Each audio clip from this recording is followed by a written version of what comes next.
Nes aintzirako munstroa. Lainoek aintziraren antzeko kolore hartu zuten. Urrunean euriak oian behan ari zuen. Aintzira hartzeko bere lurrai txikian, aldiz, eguzkiak belar berdea argiztatzen zuen. Jonek bizi osoa igaro zuen etxe horretan.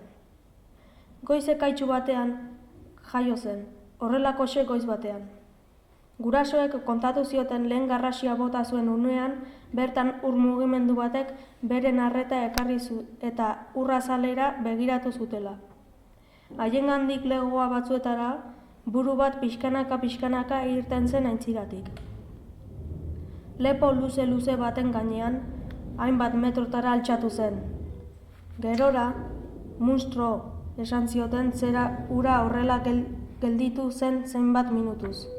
Berriro uretan murgildu aurretik. Jonek aintzirara begira igaro zuen haurtzaro osoa.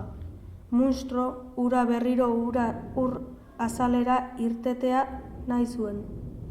Beste ezer baino gehiago. Eta egunero eskatzen zien gurasoei nola agertu zen kontatzeko. Inguruko herritar guztiek hitz egiten zuten gauzertaz, baina inork ez zuen ikusi. Batzuek kontuari probetxu ateratzeko asmoz kontatzen zuten eraso egin ziela lasai arrantzan ari zirenean.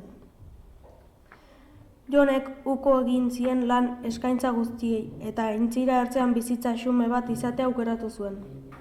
Aitzakia gisa zuen ardiez arduratu nahi zuela. Beste ezer ez zitzaiola interesatzen. Hori ez zen egia, ordea, ez zen munstro burutik kendu. Gurasoak hil zitzaizkionean, haien etxean gelditu zen. Lekuko bakarrak desagertu zirenez, zalantza egiten hasi zen.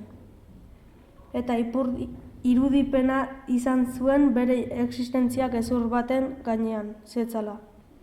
Baina bere logelako hormetan txikitako marrazkiak berriro ikustean, munstroa existitzen zela sinestarazi zion bere buruari.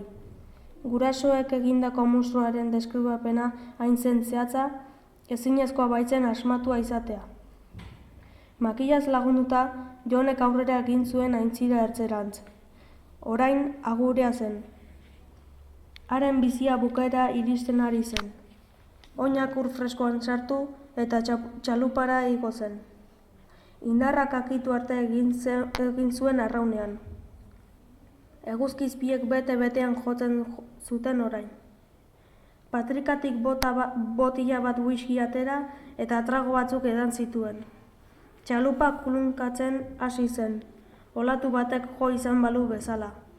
Baina berez, ezinezkoa zen ezein mareak aintziraren baretasuna etetea. Buru erraldoi bat zegoen orain justu bere gainean, suge baten antzera, dantzan ari zen, eta haren eskatek dir egiten zuten. Halako batean, agurearen gainera oldartu zen, bortziki. Inork ez zuen inoiz berriro agurea ikusi.